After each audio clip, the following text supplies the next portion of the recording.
We're just going to spitball this and have two quantum guys start talking to each other to see how it goes. All right. This is what I was this is what I was looking forward to, because the question I kept thinking about, I wanted to ask you is like how did you get into this stuff? What's your background? Because that alone is something that people need to hear, I think, more about. Yeah. Well, as you know, I probably from my bio, right? I started in biology, back in, 1984 in high school. I had some courses in high school and I'm like, wow, this stuff is pretty neat. Really took the gambit of all science offered in my high school. And I really got into it, like to the point where we would go out, like here in Oregon, up into the mountains, and we actually built our own telescopes. And I learned about all kinds of stuff from the astronomy side of it, and the physics side of it just early on. And then by the time I got out of high school, I decided to, go into biology for my degree at Oregon State University. And, took all the organic chem classes, about the microbiology, genetics. Sweet. I did some genetics research for my, degree later on. And then as I was on campus, I decided to start working as a chemist at Oregon State. And I actually assisted all of the undergrads, like in their laboratories, and learned about, I was making like hydrosulfuric acid on a daily basis, Sweet. I have really kind of interesting stories where I had a lot of exposure to chemicals back then. Like, for instance, like all the students would be using their equipment, and we'd have actually real mercury like thermometers, and on a daily basis, almost one student broke a thermometer usually. Wow. And I'd have to go out there, and I was the one cleaning it up. So I had like a special aspirator, and I would go and I would kind of like almost suck in like using my own breath to like get the mercury to like bead up and then go into a flask, right? I mean, I wouldn't be breathing in directly, like mercury into my mouth or anything, but I just use the air pressure to like, pull Yeah, in yeah, the yeah. mercury. So I'd go around in labs and constantly look for little beads of mercury all over the place. It was like almost like a weekly event. And, Wow. just like I had all this exposure in college to all of the biochemistry side of it, all the chemical side of it, and just working with these things, getting, seeing how certain things reacted with other things and understanding labs and the science behind it.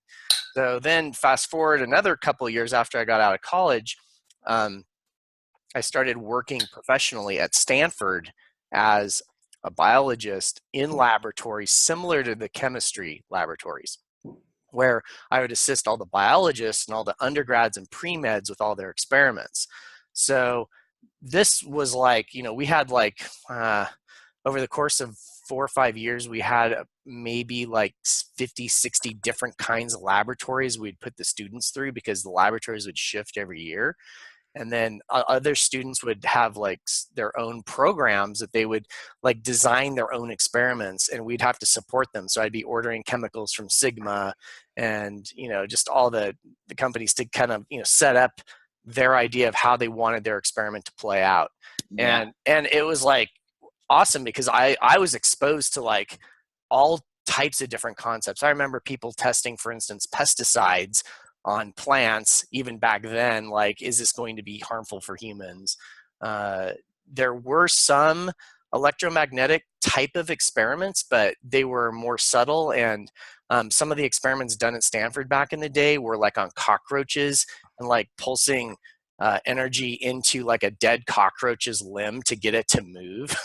Really? Yeah, things like this that were Wow. like, just really strange. So like I entertained more of a really broad variety of like science from all these different angles, rather than maybe like the typical researcher who goes in, he focuses in on just one thing, and this is what he does for the rest of his life, rather than learning the breadth of everything. Mm-hmm. So So you got the bread. yeah, so then like in my mid 20s, I started coming down with like an EHS kind of symptoms with my eyes and my ears, and I started seeing these spots, and it was like the back of my retina was like under pressure from the EMFs, like from screens being too close to them from other EMF sources. I didn't know at the time it was EMFs doing it. Like my ophthalmologist told me that it's possible your screen, that he was thinking of like the actual ionizing radiation from the screen being a problem. He didn't think that like most people don't think that the other, lower frequencies in the fields that are coming off, the magnetic fields or electric fields, are going to be a problem. But I went into video games, and in working in video games, we have a lot of proprietary software, so I have to have multiple screens around me and multiple devices to do my work. And at that time, I was just in really close proximity to like all of these, the equipment, and I was getting a lot of like blind spots in my vision. And that was the first clue that led me down the path toward this whole issue of EMFs. If that's your question, are you like interested in the EMF side of it? Yeah. Both. How'd you get into EMFs and quantum biology? Right. So now, like I dove into the science because I wanted to prevent myself from going blind. Right. Because when you're having these spots appearing in your vision, they're blocking. I'm like looking at it, like if you're just reading anything or working at a computer, I was getting headaches. I was getting dizzy. These spots were there. As I'd move around and try to read, they'd block, parts of what I was reading. Just like that probably was pretty scary, right? Yeah. And I'm like, yeah. So it comes down to when a person has a life problem that they know will be a permanent life influence for the rest of their life, or like looking at the face of death, they'll like go to extremes to figure out what the hell's going on. And and in this case, it was me going blind that really like pushed me. So after getting out of biology and getting into video games, I still had like all this biological knowledge, and in my free time I'd just go up to different places and still research and kind of like pull in still the science, because it was like a hobby to me. It's always been a hobby to me, which is, it's a whole other tangent I could talk about later, but there's a reason why it's a hobby to me, and it has to do with games, believe it or not. But at that time, role-playing games, because role-playing games literally define like the mechanics of how life works. We try to simulate that through a game. And so I did a lot of really complex like role-playing games. I'm actually, most people don't even know this about me, I'm a published author. Like I've written role-playing games, like paper books, books, like my first book was like 150 pages, and it was a complete role-playing game system with a Robin Hood supplement in the back that you could play kind of through the Robin Hood era in the 1400s. And then I created, I made like a lot of these like role-playing game books along the way. Most of them didn't sell much, only a few thousand copies. But it was like a passion hobby, because I was trying to like figure out like, okay, I want to simulate what life does. You take damage, you get wounds, you get all these other exposures, and then you can heal back. Magically you can take potions. It's just all that, right? Yeah. And so like it really got me thinking about how does life mechanics really work in us, and how do you simulate that in a game? And you always have to simplify it in a game, because once you go too complex, then people are like, it's too much work to learn all this, right? So I was always dabbling in the mechanics of life through the game angle. And then I ended up moving out of biology and back into video games because before even video games, I had written role-playing games. If that makes sense. Yeah. And then even to this day, I'm a game designer, and I sit more of like a systems designer. Mm-hmm. So I've worked in this for like over 20 years. And that's a long time. Yeah. But I've always like kept the biology like there as a hobby, because it's always been an interest to me, because it's to me, it's like this inner relationship. And back when I was going blind, basically the one thing I realized at that time is like, okay, I saw that after I ate something, typically like a really high carb food, like a bagel, or something that had a lot of like taste to it, right? It's like a kung pao chicken. And I'd go out and I'd eat kung pao chicken down at the local place where I'd eat at lunch. Yeah. I'd come back and I would get these massive, like the eye thing would just kick in like 15, 20 minutes after a meal. And I'd be like, okay, there's a relationship between what I'm eating and why this eye stuff is manifesting. So after digging deeper, I found at that time I was undergoing glutamate excitotoxicity.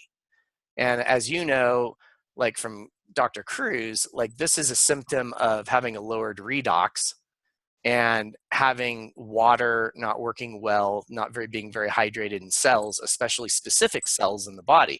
Now, when most people think about hydration, they're thinking about like the actual water drinking. When I think about hydration, I think about the hydration inside your cell and how a cell is hydrated and the specific cells around the body. So when I was thinking about this, I'm like, well, maybe I've suffered something in the past that's made my retinal cells weakened in some way, right? And maybe that's why I'm coming down with this. So if I eat a lot of glutamate at one time, it can also invoke this reaction. Now, if I sat down at my computer and ate my lunch, I would get massive, like it would go out of control. And I knew that had to do something about what I was eating and the environment I was putting myself in, like in combination, because it was like a synergistic effect. I could eat like a kung pao chicken with MSG in the meal over here in a corner, and I would run the risk of seeing some spots and flashes, but they might go away after 15 or 20 minutes. And then if I was at the computer not eating anything, that same kind of thing would happen. I get spots and flashes, and then it might go away, and I'd move around, and it would go away. But if I ate my kung pao chicken at my desk with the computer, watching the computer, I got spots where it was just like big bright flashes, and then after the flash usually happened, then I would see like some weird little kind of reddish green circle, or almost trying to be a circular form, usually coming in, not really a circle, but like with edges and all kinds of stuff. And what I was really looking through is I was looking through the blood leaking out into my retina. And it was like it's literally like inside of the retina, it's bleeding into the eye and then drying inside the eye. And then like if I tilted my head back, I learned if I tilted my head back after I saw a flash, there'd be less likelihood that the spot wouldn't be permanent. But if I lean my head forward, almost like the blood rushing out into the eye, right, from the back of the retina into the eye, there was a greater chance that the spot would be there for days, weeks, or even months. Oh my gosh. And there was one spot I had that just wouldn't go away. It was huge. After that happened, I was like, okay, I have to take this seriously. I changed my entire diet. I got rid of all glutamates and glutamic acid out of my diet as I could, which helped, but it didn't cure it fully. And what really cured it was I thought at that time, and I was really into exercise, playing soccer, jogging, everything. I decided to run a marathon, and my pattern was to go out into the morning sunlight and run like at 6 a.m., right when the sun came up. And I would be out there for like 3 hours running around I ran around the Rose Bowl in Pasadena, which is exactly a 3-mile loop, or a 3.1 mile loop. So 2 times around the Rose Bowl is exactly a 10K. Yes. So a lot of people would run that thing. It's very common even to this day.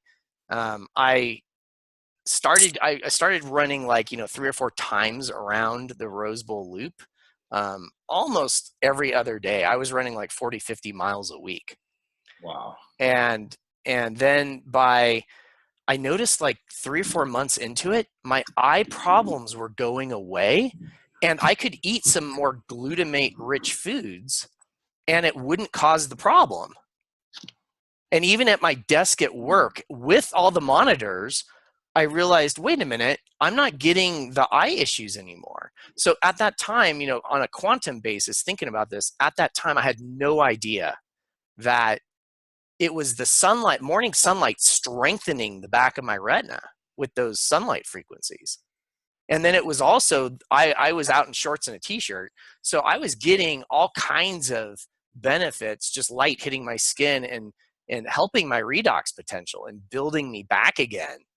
And the funny thing is, I told this to someone else as well, that later on after my marathon, because I got a little bit of a hip injury going, a little like pulled tendon in my hip. I decided instead of running around the Rose Bowl, I joined the gym, and I went into the gym. And after being in the gym for like 3 or 4 months, all my issues came back. My eye issues came back. Everything came back.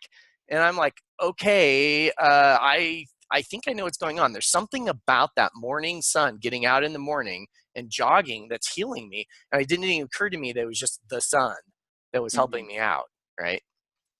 Yeah, it's usually not. You know, we usually don't make that connection, but that's Yeah. pretty So amazing. it's really important, I think, to be observant.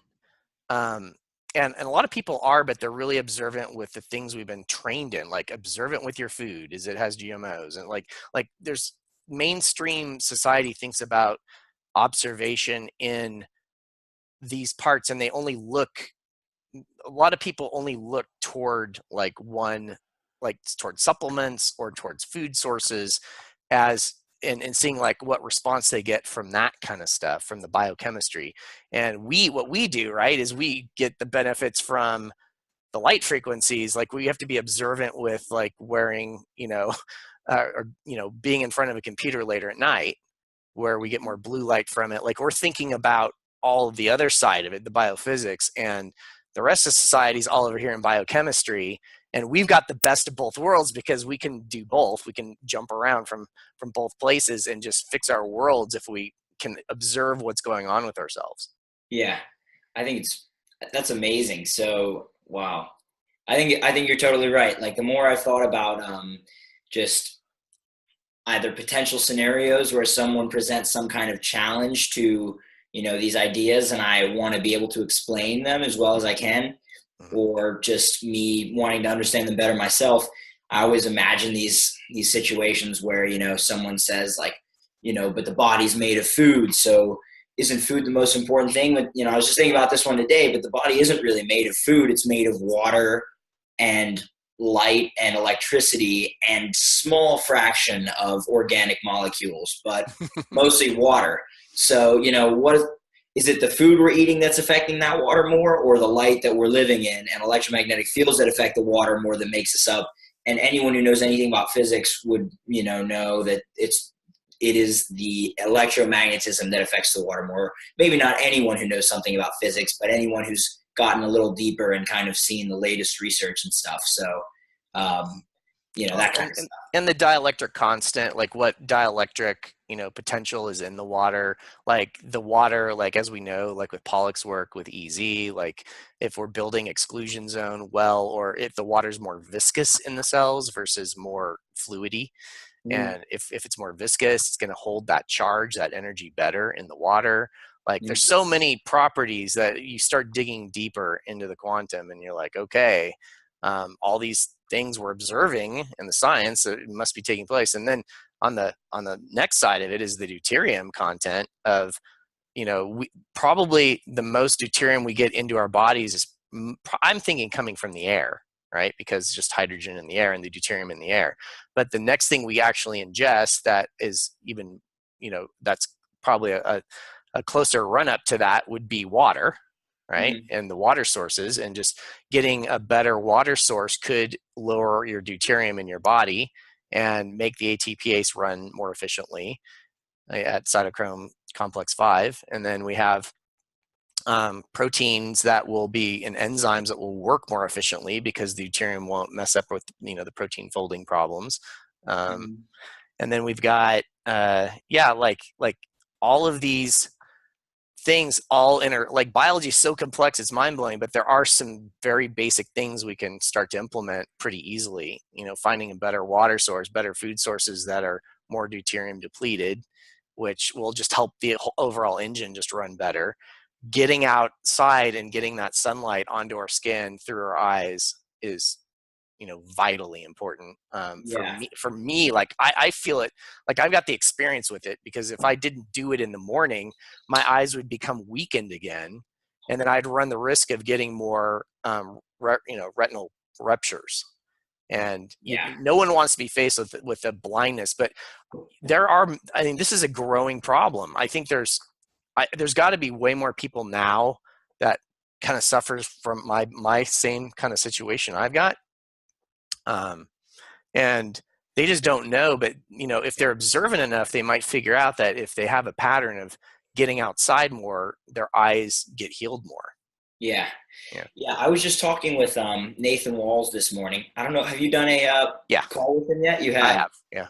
Sweet. So, and he gave me some really cool advice in regards to like what is more likely to make people aware of this information. If it is our goal to help people, which seems to be, and spread this stuff to people who have the capacity to listen and to understand it. And he said, focusing on stories from his perspective is rather than facts. He says he has a sticky note that, has him focus on stories, not because facts aren't important. Obviously they are, but most people just don't care really too much about facts, or the facts are just not attractive. But hearing about your story, I mean, think about how many other people are dealing with issues like that, or are on the road to similar issues like that. Or, if that environment was doing that to you, what is the average environment that most people are living in doing to them? And even then, most people I was this way. I just didn't even want to entertain anything that kind of like seemed out there that required that, would kind of make the ground that I'm walking on, less stable. That's like really difficult to take on. So I think it's good that you figured it out for yourself, but it's interesting for me to think about how many other people are being affected, like you said. And then also it's interesting, I think, how you had all that biochemistry knowledge, because I took high school biology and high school chemistry, but I still haven't taken a college biochemistry or, bio or chemistry course beyond high school.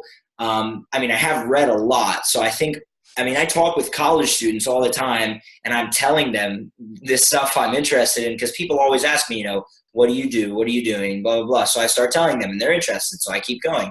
And, people are like, oh yeah, I remember that. I remember that. But they're like, how do you know all this stuff so well? Like, what the hell?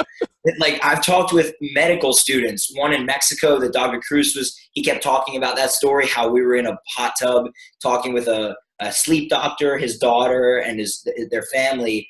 And basically we were kind of teaching them about this stuff. And she's a medical student, and I haven't even gone to undergraduate school. And yeah, it was just interesting. And the same thing just happens quite often. So yeah, it's interesting. You had that knowledge, so you haven't even maybe a deeper understanding than I do, and I already think I get a lot of it. So I'm excited to keep learning this stuff. Well, sure. It sounds like you should keep doing the hot tub time machine, because basically you're learning, the quantum. You're giving the quantum to these people.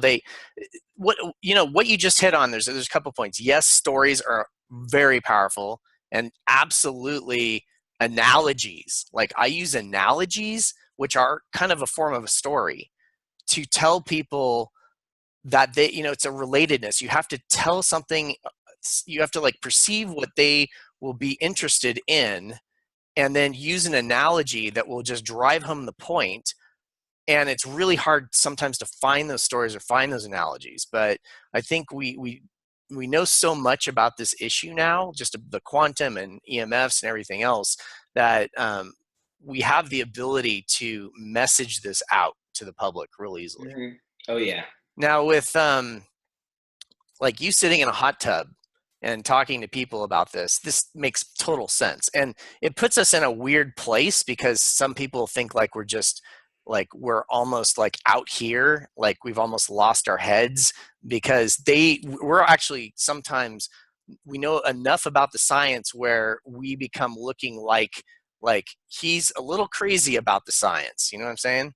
And because of that, it has to do with what people are taught in college and what things are omitted from the education in college. Because I took biochemistry courses, and I also took a biophysics course. Really? And in the biophysics course, I was taught biochemistry, looking back on that. So I wasn't taught anything about the electromagnetic spectrum. I wasn't taught anything about light interactions in cells. I wasn't taught any of this, even in college, in my biophysics. Now, there are some credible, real good universities out there that do teach the electromagnetic physics, and really how light's working, and the LLT therapy, low light laser light therapies, and just like all of these things are more modern. They're like in the last 10 years it's starting to like kick in, just very similar to like how genetics was a thing way back when I went through college, and epigenetics wasn't even really considered. It was like scoffed at.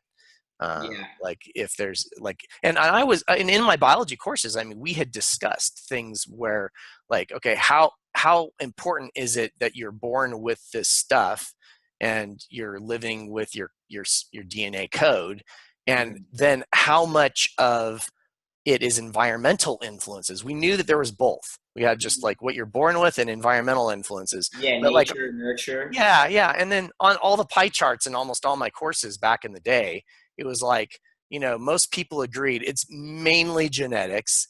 Yes, there's maybe some environmental influences, but we don't see where the connections are at this time. And so like the whole emphasis and the entire society went toward, mapping the human genome and, learning everything about nuclear, what you're born with. And they didn't really get like Wallace really didn't start coming into the scene until like 2005. I'm so glad you brought him up. It's so funny. Yeah. I'm going to dinner with my mom tonight, and her friend, who 2 years ago I was talking with him, because he's been a good friend of my mom's for a while, and he's this kind of older Sri Lankan guy who works at the Children's Hospital of Philadelphia with Dr. Wallace.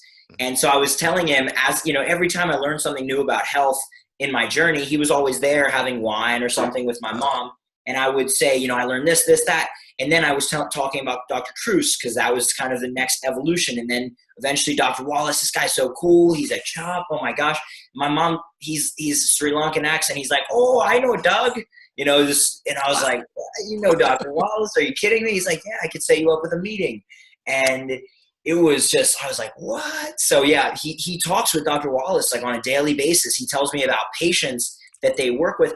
This is kind of interesting, concluded that they cannot move ATP out. So how he's living, I have no idea. Dr. Cruz might have an interesting theory, but wow. It's pretty cool. I mean, I'm trying to meet with him again sometime soon, and maybe even work in his lab, because even though it's an EMF hell of Philadelphia, it's for a month or a few months or even a few weeks, the stuff you learn is critical, and I can handle it better than most. I'm not sick. I could be better physically, health-wise. I think I have lots of improvement to do, but I'm not sick, thankfully. I'm doing pretty well. So yeah, Dr. Wallace, he's cool. He's a very cool guy. That's amazing. You have that like direct contact to him. I think I'm pleased to say. I mean, it feels good to say I'm the only one. It's like bragging a little bit. But it's pretty cool, and I think the reason why it makes me so happy is because, like, one, it's just cool. Two, I mean, he is a visionary. He's like Galileo. I think he's really the Galileo of biology, and the stuff, like you said, the stuff he's talking about is so important. It's so important. I mean, life isn't about the genes necessarily, especially complex life. It's about the mitochondria, the energy production, the environment, the way that this reaction is happening in conjunction with the environment. And he's proving that, it's shift from genetics to mitochondrial genetics. And he sees that. And my mom's friend even says that people look at him in CHOP, in the hospital or the research center, they look at him like he's kind of weird. People see him like, he's in his own world. And that's kind of character. I like that because it's characteristic of people who are doing something really different that their peers don't agree with him. Like when I first met with him, what was 1.5 years ago, over the summer, not the last one, but the one before, he told me to read a book called The Structure of Scientific Revolutions by Thomas Kuhn. Have you read that one? I know the book. I haven't read it yet. It's amazing. I think everyone, that should be like in the Quantum Health Facebook group, that should be up there on that banner because it's really that important. In fact, I'll have to talk with Jason about putting that one up there because it's so critical. I mean, the guy just talks about how in science, it isn't this in textbooks, like in school we were talking about, it's shown like there's a constant progression. Like we learn this, then we learn this, then we learn this. And he says this isn't how it actually happens. And he wrote this in like the 60s. And he says it's more like a revolution rather than a linear change. There's one theory, and then it's a revolution. And he says, he uses the term revolution like political revolutions, because it is kind of, they have a lot of similar characteristics. Like there's the force that holds power, they get money, they get everything because they hold the control. And then a revolution usually starts with a few kind of crazy people. So it's no coincidence that guys like Becker, you just talking about the stuff you weren't taught in college. I'm thinking, yeah, Becker did this research, Ling did all that research, and all these people have done such important research that we're familiar with. Colleges aren't teaching it. So the only explanation to me is like the only solution I think is not to rely on just preset education, and for us to all go out, try to find the most reliable sources on our own. And obviously there's not really at least there's no way, that everyone is going to have a perfect education. Some people are into the ideal solution for the entire system. I used to try to be thinking that way, but now it's just like, I'm aware that there's never going to be a perfect setup for everyone. But for even if I could just, before trying to help anyone else, if I could just have a perfect or near perfect understanding of things, then I mean, just like Dr. Cruz, he has a pretty darn good understanding of something that a lot of people care about. And it's just kind of simple physics. People kind of flock to him to learn that stuff. And same with, for example, like you and EMF Warriors in the EMF world, you seem to know what you're talking about. And so people are kind of going in your direction. So I think that's really cool. So the environment, I see the environment really interesting, like that concept I want to dig in a little bit so the audience will understand this. Like when I think about the environment, it's also the cycles that happen in the environment. Like we have, of course, our day-night cycle, we have our seasonal cycle, we have the yearly cycle period around the sun. I mean, all of that, we have the tilt of the earth and how the earth tilts at certain times of the year, right, for the seasons. And all of these factors, like where life exists, right? Obviously, you have more consistency around the equator, and you have more turbulence the further north or south you go from the equator. So when thinking of what we're doing today, and I relate this back to EMF Warriors, is that, and Becker said this, and a lot of different researchers have said this as well, what I'm about to say, the bubble that we live in here on Earth is very contained. The atmosphere filters the light just perfectly so we don't get like UVC light on the surface. We get up to UVB at certain, mid part of the day. But like the entire atmosphere, the Earth itself is so contained and so encapsulated that it could allow anything to just prosper if everything kind of stays the same in the environment that you're living in. But in the last like 100 years or like 80 years specifically, we are just flooding the planet with invisible frequencies and altering our environment on the EMF front, the EMFs that directly relate back to the cell and back to all of these energy processes going on deep in the quantum inside our cells.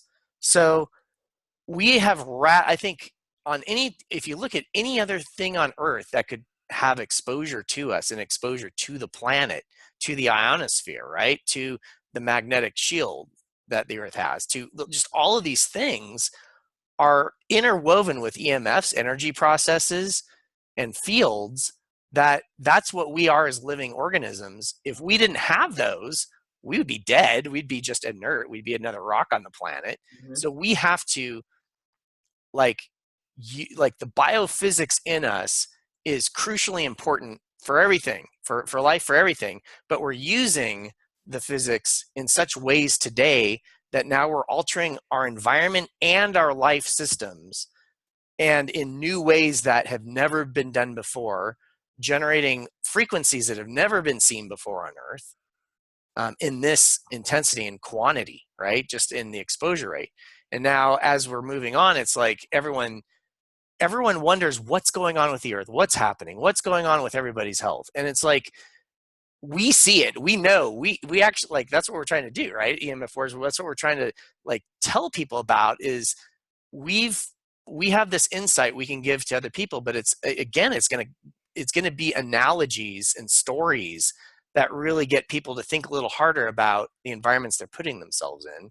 And if they even know, right, because these are invisible frequencies, we don't even know necessarily unless we can measure things or feel things over time, like to know if the environments you're allowing in your life is affecting your health.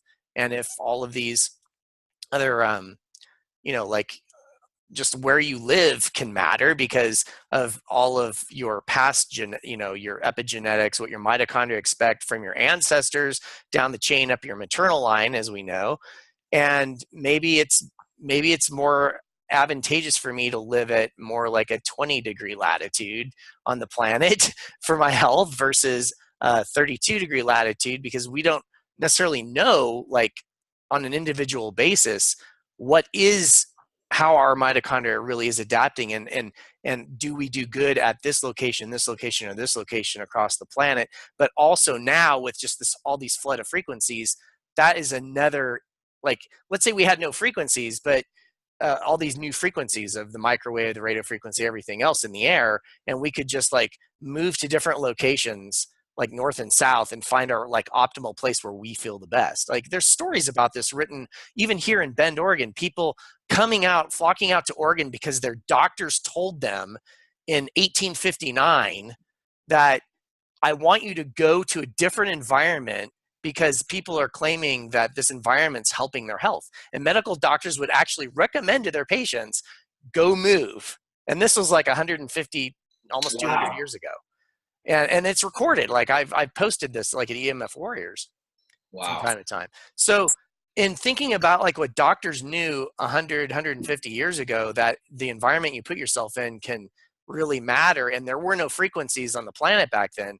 Now think about, okay, now in our modern age, it's very hard to escape just all these frequencies we're outputting everywhere that we're exposed to. Can't get away. can't get away, but we will like create more sanctuaries when the public catches on to this is actually affecting your health and your life over time. And we're going to need to have like not like natural preserves where you're not being exposed to EMF for people to start feeling healthy if they're having a profession or a life career that just putting them in the brunt of this on a daily basis and in their homes, right? I mean, a lot of those frequencies can flood right through your walls, pass through materials, and you're being hit with them as you're sleeping, and all your regeneration's taking place at night, or should be taking place at night, right? Yeah, should be. Yeah, should be taking place to the effect, right? Yeah, it's so interesting. Absolutely. I like to try to define health. I haven't still come up with there's not really a perfect definition, but I think of health just like function. When most people talk about health, at least towards my generation, people think of, like Michelle Obama, 60 minutes a day running around eating like low fat, disgusting, flavorless foods, boxed foods. Just that basically, like, that's what we've been sold as health in my generation. And so most people, for good reason, are like, I don't want anything to do with that. Their instincts even know it's terrible. Mm-hmm. But, people, I think health is just function, right? You have a what we call a living organism, which I'm starting to think is more of just like this ongoing physiochemical reaction started by these proton gradients at the bottom of the ocean that just continues to catalyze reactions throughout the surface of the earth that basically making things more energetically favorable. I mean, it's kind of a good feeling to kind of think about it and feel like, oh, I'm just satisfying molecules all across the earth. Every single day I breathe oxygen, and then I eat some hydrogen in the form of a plant or an animal that ate the plant. And then I put the two back together. And in doing so, that energy is, like we talked about, when two molecules come together, they're more satisfied, and then the energy is released. And like you were talking about how this is happening on that scale in our mitochondria, it's so cool that's actually what's happening. We put the hydrogens from the food we eat into the mitochondria, and we breathe in air, and we get it to the mitochondria, and we put the hydrogen and the oxygen back together, but not without first getting those electrons from the hydrogen flowing across that electron transport chain, just as was done in those original semiconducting vents with the iron sulfide clusters or things in the mitochondria. And then, of course, life uses this. We use this. Every single one of the thousands of mitochondria or hundreds of mitochondria in our trillions of cells uses this to move. As those electrons flow, that energy is pumping protons into a tight space, which is recreating that gradient. More protons here, less here. And then, obviously, like you're talking about with ATP, I'm sure most of your I imagine most of your listeners understand this, but if they don't, I hope this would be a great refresher. This energy from the hydrogen and the oxygen wanting to bond back together is being used to continue that proton gradient in these tiny little engines in our cells called mitochondria. And the gradient is important specifically because the protons there's nothing good about just having them all stay on one side of a membrane. It's all about the fact that they want to flow back, and that's energy that life can use. And the only thing that life lets it flow through is that ATPase. And so the more we're able to, create that gradient, the faster the ATPase is going to spin. And then obviously deuterium comes in. What fraction of that hydrogen is deuterium? What's just normal hydrogen? Just the proton. And all this stuff is just so cool.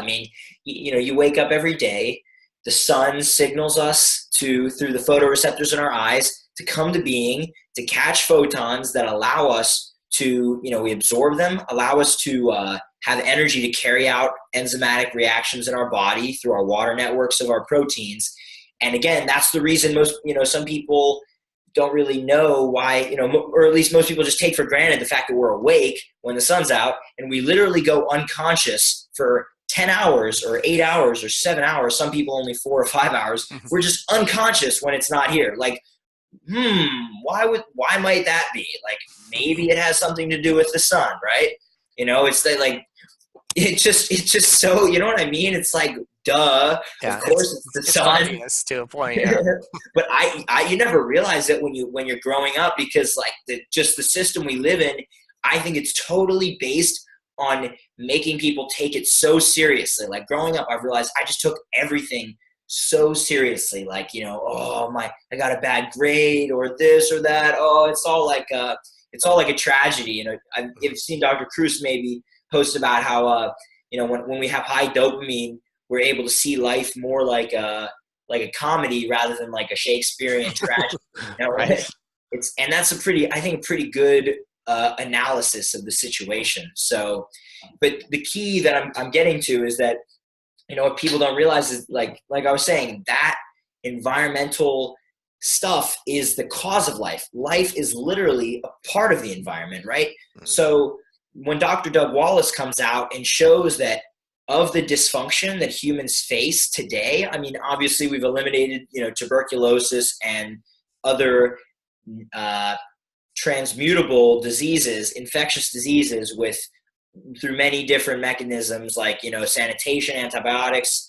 Some might argue vaccines, although we all know, or at least we here know, that vaccines are not, something you want to be injecting into babies unless you want them to be controlled easily and have mitochondrial disease and so on and so on. Then you might want that.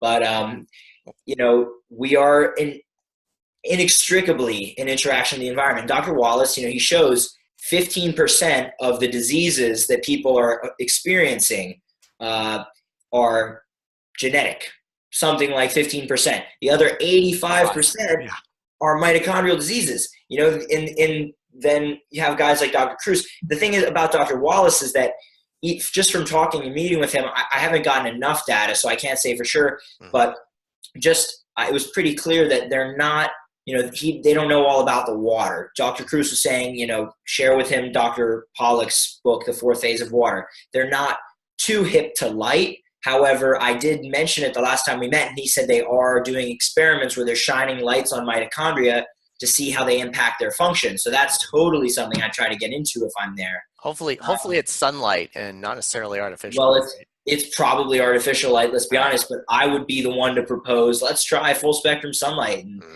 just because I'll be that guy, like, if I were there, I'd probably just be mixing solutions or some side job. Nothing wrong with that though. Yeah. It's not like life has ever been out in sunlight, We've always been in artificial light for since the beginning of time. Yeah, So well, why ever test sunlight, right? no, I mean it's so obvious when you really understand it, but this is why I feel such a compulsion to get into that kind of what to me is an awesome story of life beginning at the bottom of the vents. Nick Lane says it so beautifully: "Is a living planet naturally gives rise to life, right? Life is just an extension of the living planet, and it's so cool. I mean, in the beginning, I said."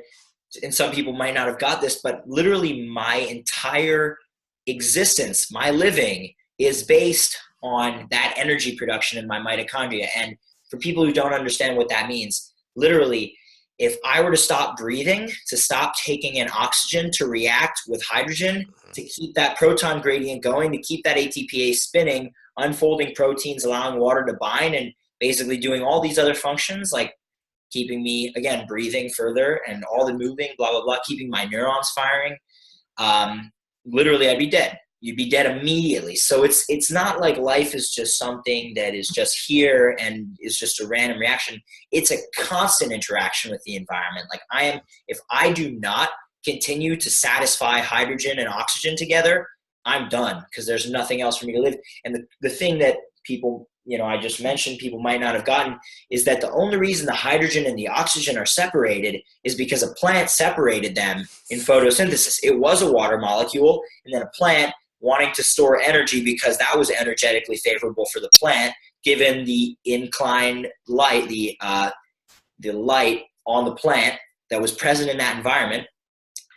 That hydrogen was used to be put into a CHO molecule, like a sugar of some kind, or a starch, a backbone of sugars or many sugars together, or cellulose or something.